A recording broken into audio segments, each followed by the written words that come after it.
Philippians. Okay? Sa bagong tipan po tayo, chapter 4, verse 8. No, sabi po dito, sa wikang Tagalog, sa wakas mga kapatid, okay? So, alamin natin kung sino ho ang nagsasalita. No? Ang nagsasabi po nito si Pablo na ang kanyang kausap mga kapatid, no? Sa church ng Filipos. Opo. So, ibig sabihin, nagkaroon po sila ng pagtitipon, karoon po sila ng fellowship katulad po nito na ang sinabi po ni Pablo, sa wakas mga kapatid, anumang mga bagay na totoo. No? Sabi po niya, una niyang sinabi, ay anumang mga bagay na totoo. So, kung ating titingnan, ang tanong po natin sa ating mga sarili, may mga bagay po ba na totoo sa atin pong paglilingkod sa Lord? Di po ba marami, no? Una, syempre, ang bagay na totoo, ang totoong ating pinaglilingkuran ng Diyos, no? Siya po talaga ang totoo. Pangalawa, ito po yung mga salita ng ating Panginoon. Yun po talaga ang totoo. Kasi, kung ang Diyos na pinaglilingkuran mo totoo, syempre, ang salita niya, totoo din po yun. No? Totoo din po. Kasi totoong Diyos po siya eh. Hindi po siya magsasalita o magbigay ng mga aral niya kung hindi siya totoo. At siya po talaga ay totoo mula noon pa, no? Mula noon hanggang ngayon, no? Hanggang sa mga sumusunod pa. At dito malinaw na katunayan na sabi po sa John chapter 17 verse 17 ay malinaw po na sabi doon ng ating Panginoong Kristo, basahin po natin, no? John chapter 17 verse 17. Sabi po dito, sa wikang Tagalog, sabi ng ating Panginoong Kristo, siya po nagsasalita po dito, pabanalin sila sa pamamagitan ng iyong katotohanan. Yung prayer po ito ng ating Panginoon, no? Doon sa Ama, nang sabi po ng ating Panginoon, yung siya po yung nasa lupa pa, pabanalin sila sa pamamagitan ng iyong katotohanan, ang iyong salita ay katotohanan. So, ang salita pala ng Diyos, katotohanan po yan. Kaya ang sabi po ni Pablo, sa wakas mga kapatid, anumang mga bagay na totoo, no? At hindi lamang po ang Diyos na ating katotohanan, kundi siya din po ay buhay na Diyos. No? Siya po ay buhay at totoong Diyos. No? Ayon po sa sinasabi po dito sa aklat po ng First Thessalonians, no? Kailangan meron tayong mga patunay sa mga sinasabi po ng ating Panginoon, no? Sabi po dito sa 1 Thessalonians chapter 1 verse 9, sapagkat sila mismo ang nagpakita sa amin, no? Sabi po ni Pablo, sinong nagpakita? Yung mga kapatid sa Thessalonica, no? Kung anong uri ng pagpasok ang tinanggap namin sa inyo. Okay? At kung paano kayo bumaling sa Diyos mula sa mga Diyos-Diyosan upang paglingkuran ang buhay at totoong Diyos. So may binasa tayo, totoong Diyos, totoong salita. Okay? So, ang Diyos, totoo po yon at ang kanyang mga salita. Kung ano sinasabi po dito ni Lord, paniniwalaan dapat natin, no? Kasi yun po ay totoo. No? At ano pa po ang sabi dito sa ating binasa kanina, Philippians chapter 4 verse 8, sa wakas mga kapatid, anumang mga bagay na totoo, anumang mga bagay na tapat. Siyempre, ang ating Diyos, siya po ay tapat na Diyos, no? Kahit nga po minsan di tayo tapat, pero si Lord nanatili po yung tapat po sa atin, di po? At siya po ay tunay na Diyos na atin pong pinaglingkuran. Okay? Ano pa? Anumang mga bagay na makatarungan. Okay? So, syempre siya din po yung justice, no? Siya din po yung makatarungan, no? Sa buhay po natin. Kaya nga po, di po ba, pagka meron po tayo mga problema, suliranin, pagsubok sa buhay, ay atin pong dinudulog sa ating Panginoon. Pero dapat hindi lang may problema, no? Araw-araw dapat, no? Atin pong tayo po'y mananalangin sa ating Panginoon. Anumang mga bagay na dalisay, no? Pure, no? May mga bagay na dalisay eh. Of course, salita po ng Diyos, no? Dalisay po 'yan. Kaya ang sabi ni David, ilang beses daw dinalisay ang salita po ng Diyos? Sa Psalms chapter 12 verse 6, 7 times, no? 7 beses po dinalisay ang salita po ng Diyos. Anumang mga bagay na kaibig-ibig, okay? So ang Diyos natin talaga hong kaibig-ibig po siya. Anumang mga bagay na mula sa mabuting ulat, no? Yung mga good report, mga mabuting balita, no? At wala nang iba ang mabuting balita kundi ito po ang mga salita po ng Diyos. Okay? Ito po ang mabuting balita. Kaya ang balitang ito ang lagi nating basahin, no? Ito ang lagi nating pagnilinilayan, ito ang mabuting balita. Sa TV, sa radyo, paramihan mga balita, puro patay, puro baril, puro mga karumal-dumal na mga ginagawa. Wala na tayo narinig ng good report, no? So, ang good report dito po talaga sa mga salita po ng ating Panginoon. Kaya napakahalaga po na malaman natin yung mabuting ulat ng ating Panginoon. Kung may anumang kagalingan, no? Siyempre, ang magaling, salita ng Diyos, yung ating Diyos, kanyang salita. At kung may anumang kapurihan, no? Siyempre, ang pinupuriin ho natin, hindi ho ang ating sarili, no? Hindi po ang tao, kundi ang ating Diyos. Okay?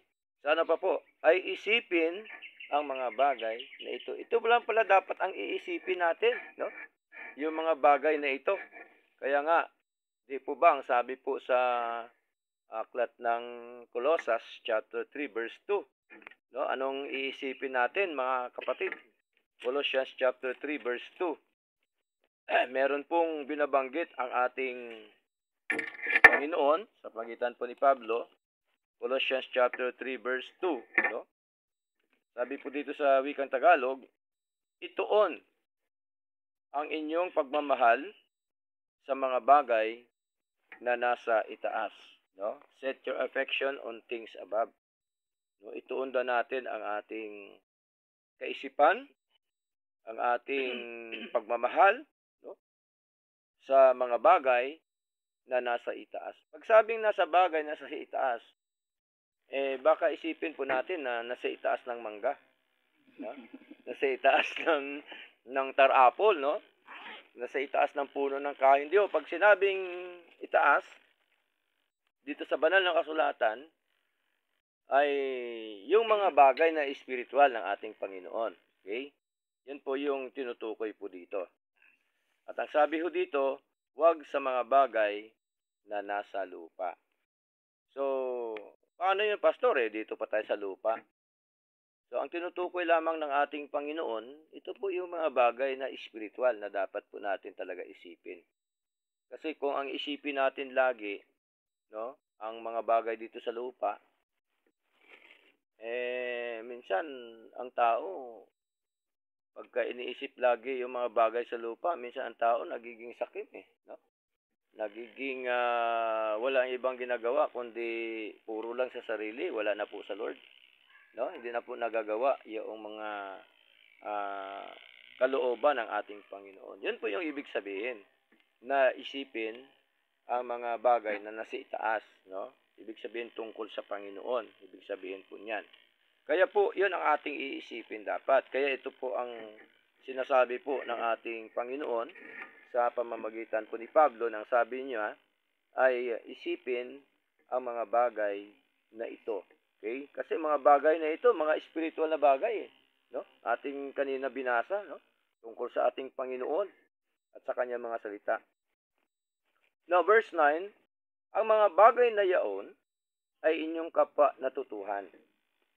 Okay? So, may mga bagay pala na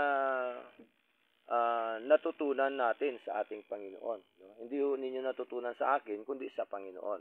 Okay? Sapagkat ako po ay ginagamit lang po ni Lord, no? Ang mga bagay na yaon na inyong kapwa natutuhan at natanggap at narinig at nakita sa akin ay gawin. So, malinaw, no? Yung mga bagay na atin natutuhan sa Lord. Okay? Meron po ba tayo natutuhan sa Lord? Amen. Diba? Meron naman tayo natutunan sa Lord, no? Kahit papaano po, no? May natutunan po tayo sa Lord. No? Kaya minsan, sabi ko anong sa preaching ko nakaraan namamaos na tayo sa kakapangaral hanggang ngayon, meron pang hindi natututo. Ang mga bagay na yaon na inyong kapwa natutuhan at natanggap. Meron ba tayo natanggap sa Lord? Marami. No? Buhay natin, binigay ni Lord sa atin. No? Tinanggap natin si Lord. Okay? At narinig. No? May narinig ba tayo sa ating paglilingkod sa Lord? No? May narinig po tayo, no? Kung ano ang mga sinasabi ng ating Panginoon sa ating puso, sa ating spiritual eyes, no? Sa ating spiritual ear, so naririnig po natin. At nakita sa akin, sabi po ni Pablo, malinaw po, no? Meron tayong narinig, meron nakita, meron natutuhan, at meron tayong natanggap. Okay? Ang sabi pa po dito, at ang Diyos ng kapayapaan ay sa inyo. So, malinaw po na bilang isang anak ng Diyos na meron na natutuhan, natanggap, narinig sa mga aral ng Panginoon, of course, at sabi ni Lord, ay gawin. No? So, meron talagang paggawa sa mga ating natutuhan sa ating Panginoon. No? Gawin natin sa ating buhay. No? Gawin natin yung ating prayer, pananalangin, gawin natin yung ating pagbabasa, gawin natin ang ating pagdalo sa gawain po ng ating Panginoon. Kasi ito po yung nais po ng ating Panginoong Diyos na buhay. Kaya sa Lord, wala tayong irarason sa Lord, no? Pag sinabi ni Lord talaga na ganun, kailangan tayo ay gawin ang mga bagay na ito. Wala tayong maidadahilan, no, sa ating Panginoon. Kailangan po natin gawin yan. Alang-alang po sa ating Panginoong Diyos na buhay. Okay? So, panghuli po na talata, tungkol po sa ating natutuhan, 2 Timothy chapter 3, verse 14. No? So, ang atin palang natutunan, sabi po ng Panginoon sa pagitan ni Pablo, dapat ay pagpatuloy po natin. No? Sabi po dito sa verse 14, dapat magpatuloy ka sa mga bagay na iyong natutuhan, no? At natyak na. Okay? So, ang tinuturo ni Lord ay magpatuloy sa ating natutuhan sa Kanya, no? Hindi yung sinabi ni Lord, huminto ka na sa iyong natutuhan, no?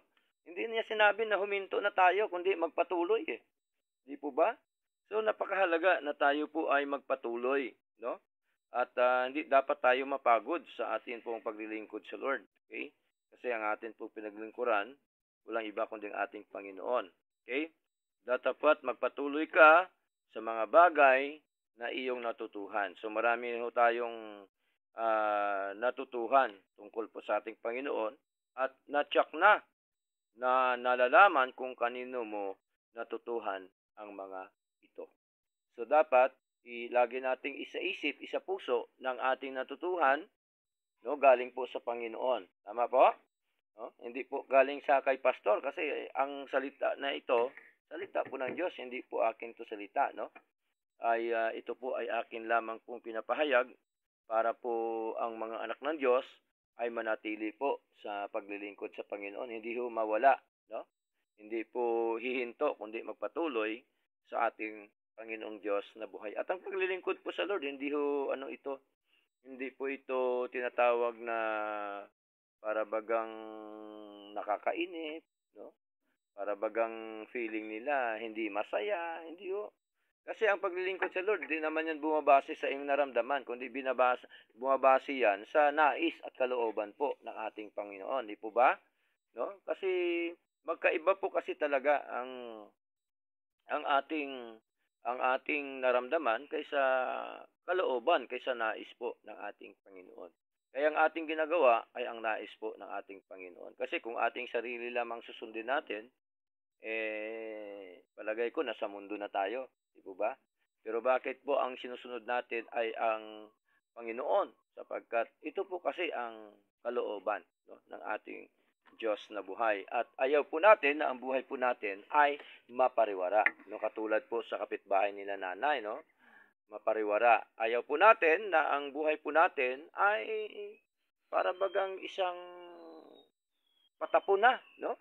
Maraming ganon po no? Bakit ganon? Kasi nga po walang Diyos na pinaglilingkuran. Walang Diyos na tunay at totoo na pinaglingkuran. Bibig lang, isip lang, nagsalita lang, pero yung ginagawa hindi po ginagawa, no, sa ating Panginoon. Kaya may tagubilin po ito dito si Tito, Titus chapter 1, verse 16. Sabi po dito ni Pablo kay Tito, sila ay nagpapahayag na kilala nila ang Diyos.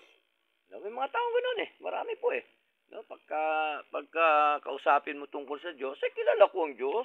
Alam ko na may Diyos, 'di ba? Oh. Ako naman ay madasalin. Ako naman ay hindi naman ako gumagawa ng masama sa kapwa ko. Kaya okay na yan, kahit hindi na maglingkod. Diba? So, alam niyo naman po ang katwiran ng tao, no? Pero ito po ang sabi ni Lord, no? Sa pagitan po ni Pablo, sila ay nagpapahayag na kilala nila ang Diyos. Okay? Ngunit, sa mga gawa ay itinatatwa nila siya. No? Nakikilala pala sa gawa nakikita pala sa gawa po 'yun, no? Sa gawa nila tinatatuan nila yung Diyos. Pero nagpapahayag din sila na kilala nila ang Diyos.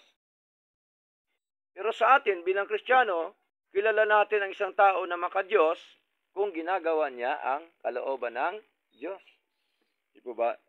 Sa atin po kasi bilang isang Kristiyano, hindi po tayo naniniwala sa puro bibig. Tama po?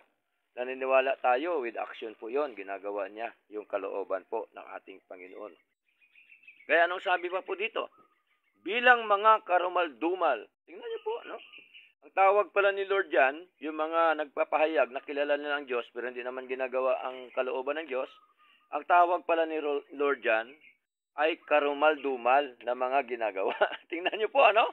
Oh, karumal-dumal po. At di masunurin, sabi ng Panginoon. At sa bawat mabuting gawa ay itinakwil. Tingnan niyo po. So, meron palang mga tao na reprobate, mga itinakwil na po ng Diyos. No? Bakit? Kasi nagkukunwari.